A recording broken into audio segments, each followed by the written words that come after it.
माई imaginary love story world ये accidentally pregnancy का part 22 है। चलिए स्टोरी को शुरू करते हैं। लैंसी जन को यानी उनके रूम पे लेके लेटाने की थी तो एक प्यारा सा रोमांटिक सा मॉल क्रिएट हो गया। यानली लैंसी जन के ऊपर आ गई थी और जस्ट किस होने वाला था। यानली पे झट गई तो लैंसी जन ने कहा तुमने मुझे किस की नहीं किया। तो यानली ने कहा वो तुम्हारी हालत कुछ ठीक नहीं है। तो लैंसी जन का इसमें मेरी तुम्हारी किसके साथ क्या प्रॉब्लम है। तो यानली ने कहा ना ऐसे क्यों नहीं है, देखो इतने साल से हम नहीं मिले किसके ज़्यादा मेरे को ज़्यादा ही एक्सपेक्ट नहीं कर सकते और अगर ज़्यादा एक्सपेक्ट करने लगोगी तो बहुत बुरा हो जाएगा सिचन। और वैसे भी तुम्हारी हालत ऐसी नहीं कि तुम मुझे सेटिस्फाई फील करा सको। ये बात लैंसी जन के ईगो पे तो लग गई। तो लैंसी जन का क्या कहा तुमने। तो यानली ने कहा एज ए डॉक्टर मैं ये बता सकता हूँ। तो लैंसी जन एज ए पेशेंट मैं अपनी डॉक्टर को कुछ प्रूव करना चाहता हूँ। ये कह के उन्होंने यानली को की बेड पे खींच दिया। ये देखिए यानली शॉक। यानली ने कहा तुम कोमा में ही थे ना। तो लैंसी जन तुमने तो मेरा चेकअप किया था। ये सुनने के बाद यानली के ऊपर लैंसी जन ने पहले फॉरहेड पे किस किया, फिर धीरे धीरे से अपनी रोमांटिक नाइट स्पेंड करने लगे। यहाँ पे दूसरी ओर यांकी अपने रूम से पानी लेने की उठी थी। तभी जंग में भी उसे नींद नहीं आ रहा था। वो कुछ फाइल कंप्लीट करके स्टडी रूम से वापस आया तो उसने वेंकिंग को देखा। तो वेंकिंग ने कहा वो मैं पानी लेने आया था। तो जंग हाँ लो मैंने किस कब मना किया। और जंग वो किचन के काउंटर पे एक पेड़ के ऊपर पेड़ दिखाए बड़े स्टाइल से वेंकिंग को देख रहा था। वेंकिंग ने कहा जंग ऐसे देखना बंद करो। तो जंग कहना क्या मैं अपनी गर्लफ्रेंड को ऐसे देख भी नहीं सकता। तो वेंकिंग ना तुमने मुझे प्रपोज नहीं किया। तो जंग ने वेंकिंग के पीछे सडन दिया। वेंकिंग ने दूर हटो। तो जंग ने कहा क्यों। तुमने कहा मैंने तुम्हें प्रपोज नहीं किया तो मैं ये करता हूँ। ये कह के उसने वेंकिंग को एक ब्रेथलेस टेकिंग किस किया। उसके बाद वेंकिंग को कहा will you my girlfriend for ever, in future will you my wife and in future please be my kids mother. ये सुनते ही वेंकिंग ने स्माइल किया और ये कह के उसे दोबारा किस करने लगी।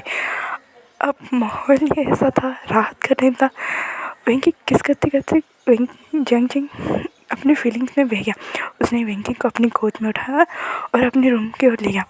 पहले वो उसने वेंकी को बेड पर उठा के जाने वाला था क्योंकि उसे रियलाइज हुआ वो क्या कर रहा है। तो वेंकी कहना क्यों जा रहे हो क्या तुम। तो जंग तुम। तो वेंकी ने कुछ नहीं करा और जंग के कॉलर से पकड़ा उसे किस कर लिया। अब जो होना था वो हो गया। यहाँ पे हुए वेनिंग और निहोसन तो अपने रूम में गए ही नहीं थे। वो दोनों कब से लगे पड़े थे अपनी प्यारी सी रोमांटिक नाइट से एंजॉय करने में।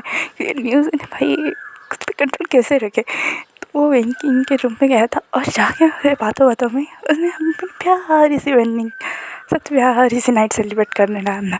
यहाँ पे वांगजी और विंग जब रूम में पहुँचे तो वांगजी को मेडिसिन देने के बाद विंग जब वांगजी के पास लेटने वाला था तो वांगजी ने यहाँ मत लेटो। तो विंग ने कहा पर क्यों। तो वांगजी ने प्लीज़ मत लेटो वो बस अजीब सा फील हो रहा है। तो विंग ने कहा क्या था।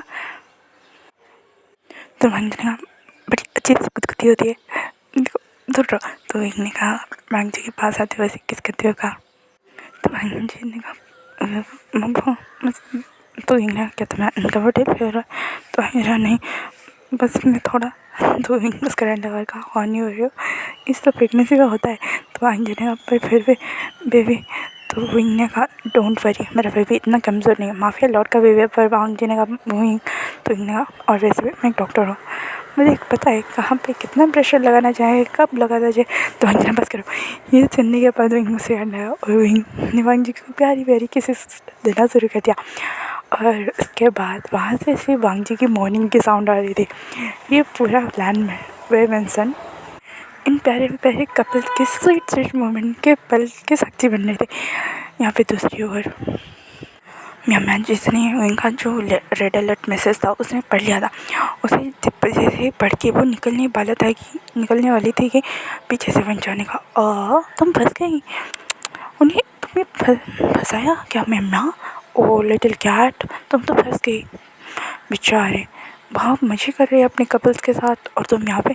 तो म्यामा ने कहा what you mean and who are you क्या कर रहे हो यहाँ पे। तो वेंचाओ काला तुम्हें मेरे बारे में पता नहीं लगाया ये हो ही नहीं सकता। तो मैंने कहा बहन जाओ। तो बहन जाओ ने कहा ओह तुम डर भी रही हो। मेरे पापा ना थोड़े से बुद्धू है। फिर मैंने सोचा कि क्यों ना तुम्हारे बारे में थोड़ी सी पता किया जाए। जब मेरे पापा ने तुम्हारे बारे में बताया कि खूनदार लड़के है, मुझे भी थोड़ा इंटरेस्ट लगा ना। जब मैंने तुम्हारे बारे में पता लगाने की कोशिश की तब मुझे पता चला तुम माफिया लॉर्ड से बिलोंग करते हो। उसने तुम्हें अकेले भेज दिया बेचारा। पता नहीं गर्ल्स को ऐसे रिक्स काम नहीं भेजा था। तो मैंने इसमें दे देगा। अगर तुम्हें मेरे बारे में पता है, उसके बारे में पता है, तभी मेरे सामने ऐसे खड़े हो। तुम्हें डर नहीं लग रहा है? तो फिर चाहने का दैट्स एटीट्यूड माय बेबी। भाई तो भाई मुझे तुम सबके बारे में पहले से ही पता है। तुम लोगों ने क्या कैसे क्या कर रहे हो एक एक मूव में। तो मैंने इसमें कहेगा वो भी भांजी के अकॉर्डिंग से, इसलिए तुम इतना हेक रहे हो। बताओ अगर इनको पता चला, इंसर्ट माफिया लॉर्ड को पता चला कि उसके वाइफ को, हाँ उसके हस्बैंड को तुमने कैसे हैरेस किया था, जस्ट इमेजिन। वांगे ने अपनी कोडिंग स्किल से उसे मिटा दिया था। लास्ट टाइम उसने ये यूज़ किया था, उसके बाद फिर तुम यूज़ कर रहे हो। अगर सोचो वो सीसीटीवी फुटेज किसी भी तरह माफिया लॉर्ड के हाथ लग जाए, वो तुम्हारा क्या करेगा? तो वेंचुरी का वो जो करेगा वो करेगा। मैं तो उसके हस्बैंड को अपने बेड पे लगे उसे क्या करना चाहता हूँ मैं बता ही नहीं सकता। तो मैंने कहा वें जाओ। तो वेंचो ने कहा गुस्सा आ रहा है? कैसे ना आएगा, तुम मुझे जैसे अपना बेबी ब्रदर मानती हो ना, इसीलिए। पता नहीं बड़ा मत मानना, पर जब मैं उसके साथ वो सब करूँगा ना, मैं तुम्हें उसकी लाइव वीडियो दिखाऊंगा। तुम्हें क्या पूरे फैमिली को दिखाऊंगा। ये सुनने मैम को इतना गुस्सा है, उसे अटैक करने के बारे में सोचा। तभी वेंचो ने एक इलेक्ट्रिक शॉक गन से उसे वहीं पे बेहोश कर दिया। मैं आधी खुद में बस में बोली तुम्हें वहीं छोड़ेगा नहीं। तो वेंचो ने कहा हे उसे पकड़ के मैं उसे छोड़ूंगा ही क्यों, उसे कौन छोड़ना चाहेगा। मैम ये कहने के बाद मैम को वहाँ से घसीटते हुए ले गया। वेंचो ने कहा अब क्या, अब वेंचो ने कहा अब ओपन गेम होगा, सारे हिडन प्लेयर्स सामने आएंगे। ये सुन के उसने मेरे किया। तो वेंचो ने कहा मतलब मैं भी। तो वेंचो ने कहा आप कोई हिडन प्लेयर है, अब तो किंग है, हिडन किंग, अब तो बाहर आना ही पड़ेगा। ये सुनने के बाद वेंचो ने कहा हाँ तुम भी ना मेरे बेटे ही हो। तो वेंचो ने कहा हाँ पर वांग जी को कुछ नहीं बनाया। तो वेंचो ने कहा उनकी नस्ल ही ऐसी है, किसी को भी एक बार में घायल बना सकती है। तो वेंचो ने कहा इसलिए आपने मेरी मॉम को मार डाला। तो वेंचो ने कहा क्यों, तुम्हें कोई बुरा आइडिया था? तुमने ही तो बोला था कि डांट आपको अगर लाना चाहिए तो आप मेरी मॉम को मार दो। और तो वेंचो ने कहा और आपने भेजा ही क्या आप बिना डांट एक वहाँ से चला गया। और वेंडर ने कहा कभी कभी मेरे बेटे से मुझे खुद ही डर लगता है, एक वो भी वहाँ से चला गया था। यहाँ पे वेन लूसी उस डार्क रूम में टॉर्चर हुई जा रही थी और के मन में सोच रही थी डैड ब्रदर बचाओ मुझे, इन्हें छोड़ना मत, इन्होंने मेरे साथ क्या क्या। हे पिंचा वो वीडियो देख रहा था और कहा सिस्टर सिस्टर सिस्टर अब तुम्हें तो तुम्हारी बेवकूफ़ी की सज़ा मिलनी चाहिए, थोड़ी देर और उसके बाद मैं तुम्हें बचा लूँगा, इतने आसानी से मरने नहीं दूंगा। एक वो वहाँ से चला गया। और यहाँ पे लूसी टॉर्चर हुई थी और साउथ इंडियन स्वयं में लूसी को टॉर्चर करने के बाद जैसे ही वापस आ रहे थे तो साउथ इंडियन ने कहा चलो मैम मैसेज वहाँ से निकल गई हो गया आई होप। तो स्वयं ने उन्हें निकलना ही पड़ेगा, पता है ना, वरना उनकी लाइफ को रिस्क हो सकता है। तो सिंचन ने कहा वो निकल ही होगी स्वयं, वो कितनी स्मार्ट है तुम्हें पता है ना। तो स्वयं ने पता नहीं अजीब सी घबराहट हो रही है। तो साउथ ने हाँ हाँ ऐसी घबराहट तो ही हुई थी जब तुमने इतना बड़ा कांड किया था। तो स्वयं ने साउथ इंडियन देखो हमारी साउथ इंडियन का अगर शादी की बात बोलोगी तो तुम्हारी टांगे तोड़ दूँगा। तो ये सुनने स्वयं ने अच्छा ठीक है शादी नहीं हुई थी, घर वालों के सामने पकड़े गए थे, ये बात हुई थी। तो साउथ इंडियन पकड़े गए थे, हमारे 3 साल की रिलेशनशिप को तुम्हारी एक क्या कहते हैं हॉर्नीनेस की वजह से पकड़े गए थे। तो स्वयं ने कहा साउथ इंडियन क्या साउथ इंडियन, मैंने बोला था घर पे है रूम पे मत आना, रूम पे मत आना। वही जंग चलो इनको सबको पता है कोई नहीं, पर तुम रूम पे घुस गए और बहुत सब। तो स्वयं ने कहा तुमने भी तो एंजॉय किया। तो साउथ इंडियन का शट अप। और उसके बाद हम मॉर्निंग में कैसे उठे नेकेड, वो किसके सामने, आंटियों के सामने। तो ये सुनने वाले स्वयं ने कहा इतना नहीं आंटियों ने तुम्हारी प्यारी प्यारी वो तो सोया जन का सेटअप से है। तो स्वयं अब मैं इतना हॉट हो सकती हूँ। तो मैं तुम्हें मार डालूंगा। तो स्वयं ने कहा कितने दिन हुए? तो साहब सिंह ने कहा क्या कितने देर क्या दूर रहना, मैं तो मार डालूँगा। तो सिंह ने कहा ये क्या शुरू हो गया। सिंह ने साहब सिंह को वहीं कार पे ही शुरू हो गया और उस कार की हालत देख के वहाँ पे जो बॉडी गार्ड थे उन्होंने उसे कवर कर दिया और वहाँ से रेड फेस लेके चले गए और कहने लगे हमारे बॉस भी ना कहीं पे शुरू हो जाते। और स्वयं कार में गिरा था, ये डॉक्टर ही छोड़ के किसी माफी गिरी ना जाने। तो साहब सिंह ने कहा क्या कहा तुमने? तो स्वयं ने कहा कुछ नहीं कुछ, एक एक उसके साथ लवी डवी होने लगा। यहाँ पे लान किरण के पास जिंगली बैठी हुई थी और कह रही थी कुरन होश में हो, तुम्हारे नेफ्यूज़ को तुम्हारी बहुत ज़्यादा ज़रूरत है, होश में हो। तो अभी उन्होंने कुछ नोटिस किया, उन्होंने लान कुरन के सारे फिंगर्स को उलझते हुए देखा और कहा क्या कुरन तुम होश में आ रहे हो, तुम मुझे सुन पा रहे हो, तुम मुझे रेस्पॉन्स कर रहे हो? तो उंगली हाला। तो लान कुरन ने फिर से रेस्पॉन्स किया। यह सुनते ही जिंगली ने कहा थैंक मेडिकल टीम को बुलाया और लान कुरन का पूरी चेकअप। तो सारी पता चल रहा था कि उनके बॉडी में इम्प्रूव हो रहे हैं और वो बातें सुन रहे हैं। तो जिंगली ने कहा तुम बताएं विंग और भांग जी छोड़ो, तुम जब होश में आओगे ना तुम जान के बहुत खुशी होगी, तुम्हें पता है लाइसेंस जीता है। ये सुनते ही लान कुरन विंग का नाम सुनते हो उन्हीं मतलब उनकी हार्ट रेट फर्स्ट हो रही थी, पर उन्होंने वांगजी का नाम सुना, उसके बाद लांसीजन। तो लांसीजन के बारे में जानने के लिए वो जो एक्साइटमेंट था वो दिखाई दे रहा था उनके हार्ट बीट में। तो जिंगली ने कहा तुम्हें पता है लांसीजन जिंदा है, उसे वो कोमा से बाहर आ चुका है, तुम्हें बहुत सारी चीज़ें पता नहीं है, होश में हो। यहाँ पे लान कुरन कोमा में सोच रहे थे मेरा प्यार अभी भी मेरे पास है, क्या हो रहा है, मैं कहीं सपना देख रहा हूँ क्या? ये क्योंकि वो फिर से वही कोमा स्टेज में थे। यहाँ पे दूसरी ओर सुबह अपने पार्टनर के साथ बहुत सारे उड़ते हैं। बेचारों की हालत जो हुई थी, क्योंकि सबका फर्स्ट टाइम था। हाँ वांगजी का नहीं था, पर हाँ उन्होंने वांगजी के साथ जो किया था वो थोड़ा सा पता चल रहा था। मैं कैंसर जर्नी इनको क्लास फेंकती हूँ, मैं बेशरम कहेंगे प्रेगनेंट हो बच्चे के साथ, तुम ऐसा कैसे कर सकते हो? तो इन्होंने कहा मॉम मैं डॉक्टर हूँ, आप मुझे मार नहीं सकते, तुम मैं कैंसर जर्नी को तुम्हें मार नहीं सकता, तुम्हें उल्टा लटकाना चाहिए। तो इन्होंने कहा मॉम प्यारी मॉम रुक जाइए, वांगजी की मर्जी के मैंने जानी। और वांगजी ने एक जो का उसके पीठ में दिया, वो इन्हें आई माँ मेरी मॉम मेरे हस्बैंड दोनों ही मुझे कूट रहे। ये देख के सारे हंसने लगे। तभी यहाँ लांसीजन आके वहाँ पे बैठ गए थे। हाँ उनकी कोमा में स्ट्रेस थे, पर अभी थोड़ी रिकवरी है, वो खुद से चल के आ सकते हैं कुछ पकड़ के। तो वो आके बैठ गए थे।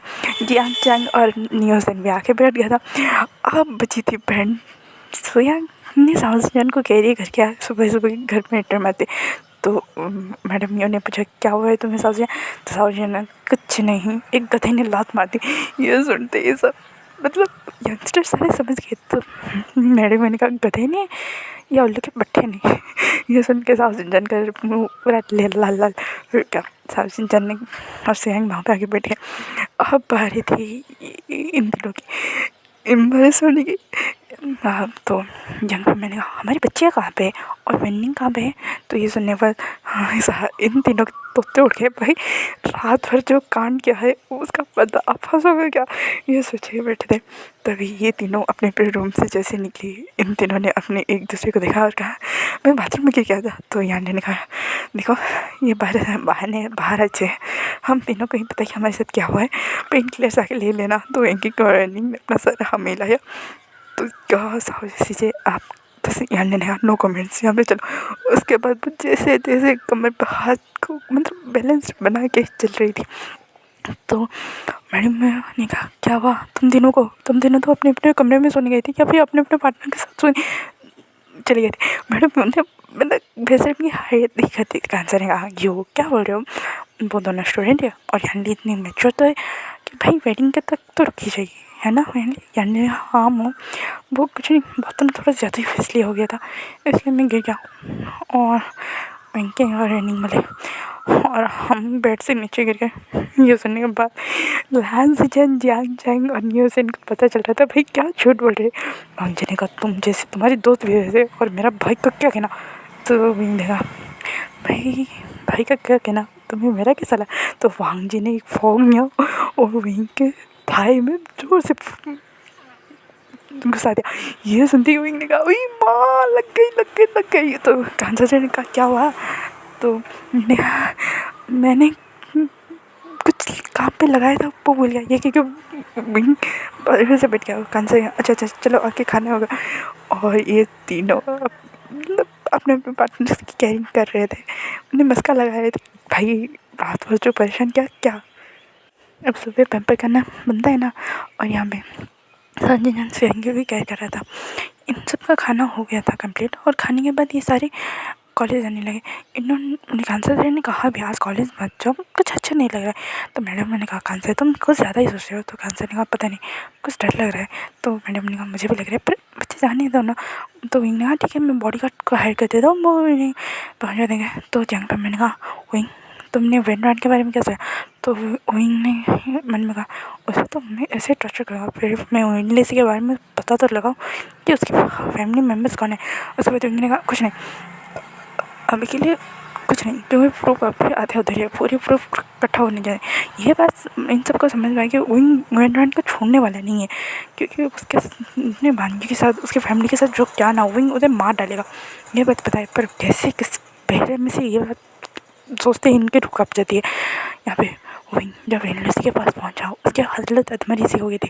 तो वेनलसी ने कहा तुम आ गए, मुझे पता था तुम आओगे मुझे बचाने। विंग तो विंग ने कहा तुमने भांजे से ऐसा क्यों कहा कि तुम्हारी फैमिली मेम्बर्स आएंगे। तो ये सुनने के बाद वेनलसी ने एक मतलब कहते हैं ना एक गंदी वाली स्माइल देते हुए तुम्हें पता है मेरे पापा एंड भाई कौन है, वेंचाओ वेंडवान। हाँ वो मुझे ढूंढ रहे होगे और तुम पता है तुम्हें मेरी हालत ऐसी की है, अगर उन्हें पता चलेगा वो तुम्हें मार डालेंगे और तुम्हारे प्यारे से वांगी को भी। ये सुनते ही विंग ने जो शौक लगा उसने फ़ौरन से साउसिन जान और सियांग को अपने कंट्रोल पे लिया और कहा मैं मैसेज काम पे। ये सुनने के बाद साउसिन जान सियांग ने कहा शायद वो निकल चुकी होगी। तो विंग ने पता लगा। तो जब उन्हें पता चला तब उन्हें थ्रेटन लेटर आया कि मैम किडनैप हो चुकी है। ये बात नी मिंजो के भी पता चल गई थी और ये सारे एक साथ इकट्ठे हुए थे। ये मुझे कहा मामा को कुछ होना नहीं चाहिए, वो 2 मंथ्स प्रेगनेंट है। ये सुनती ही विंग को जो गुस्सा आया उन्होंने मतलब ने कहा आप ऐसे कैसे कर सकते हैं काका।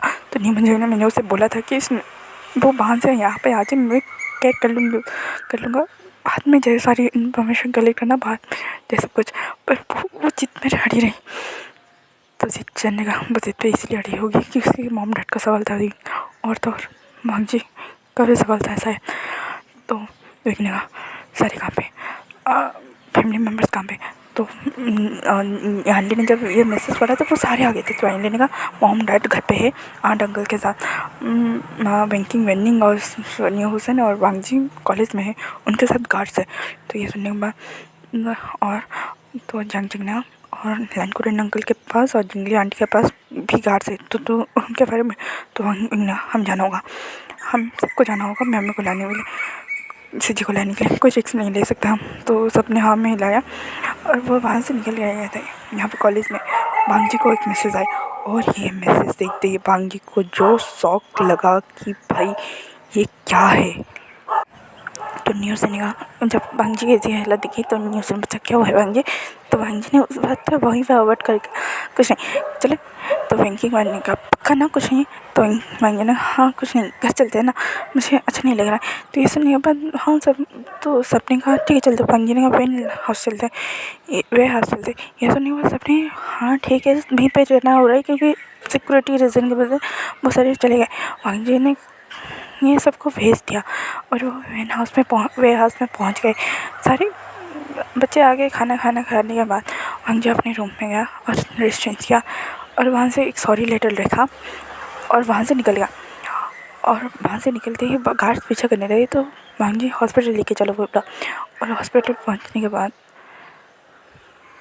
वांगजी लैंड कोरियन अंकल के पास गया और कहा अंकल आप मुझे सुन पा रहे हो, मुझे पता है आपको होश में आना होगा क्योंकि मैं जो कहने वाला हूँ बहुत बड़ी गलती है। प्लीज़ अंकल होश में आ जाइए, मुझे आपकी बहुत ज़्यादा ज़रूरत है। ये कहने के बाद वांगजी रोने लगा और फिर वहाँ से निकला। उसने गार्ड को चकमा दिया कि वहाँ से कहीं भी चला गया। गार्ड्स को लगा कि वो लैंड कोरियन के पास ही है इसलिए उसने ज़्यादा ध्यान नहीं दिया। तो आज का पार्ट पे खत्म होते फिर मिलेंगे कल के पार्ट में। Thank you for watching and please ignore the background noise. Please मुझे कमेंट कीजिए।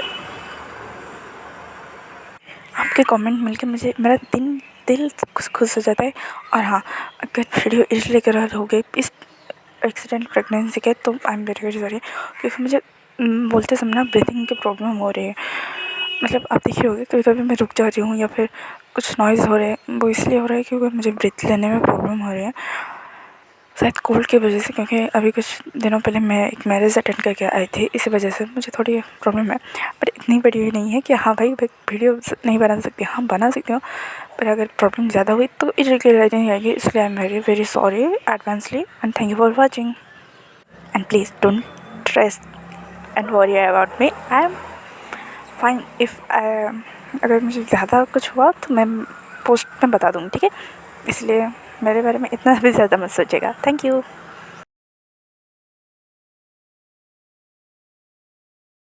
Thanks for watching. Bye bye cuties and sweeties.